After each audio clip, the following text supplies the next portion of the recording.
Provveditore, ecco, uno sguardo alla nostra provincia, alla nostra città, al capoluogo. L'anno scolastico è iniziato da poco, se ci può fare un po' una radiografia, uno screening di ciò che è la nostra realtà del mondo dell'istruzione ad Agrigento e nella sua provincia anche. L'anno scolastico è iniziato regolarmente, siamo riusciti ad assegnare i docenti e quasi tutti personale ATE, quindi l'avvio, tranne per la terra di Lampedusa,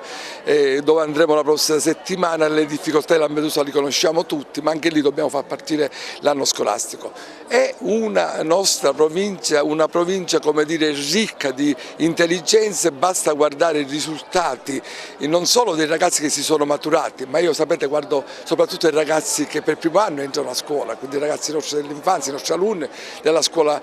primaria e anche del primo grado, ma guardando i risultati, i nostri ragazzi della maturità, non per i voti che hanno conseguito, ma per il riconoscimento all'università e per i premi che molti ragazzi nostri hanno avuto riconosciuto a livello nazionale, è una provincia, come dire, colta, una provincia ricca di intelligenze, però la strada è sempre irta di tanti ostacoli. Il mio pensiero va a tutti quei ragazzi invece che hanno difficoltà ad andare a scuola, difficoltà perché non riescono a raggiungere le scuole, per la rete stradale delle nostre scuole, per le difficoltà, penso ai comuni montani, soprattutto le difficoltà terribili, certo, anche per i docenti, ma soprattutto per i fruitori dell'offerta formativa che altro non sono che i ragazzi. Quando i ragazzi si spostano per andare alle scuole superiori, ma anche scuole, io penso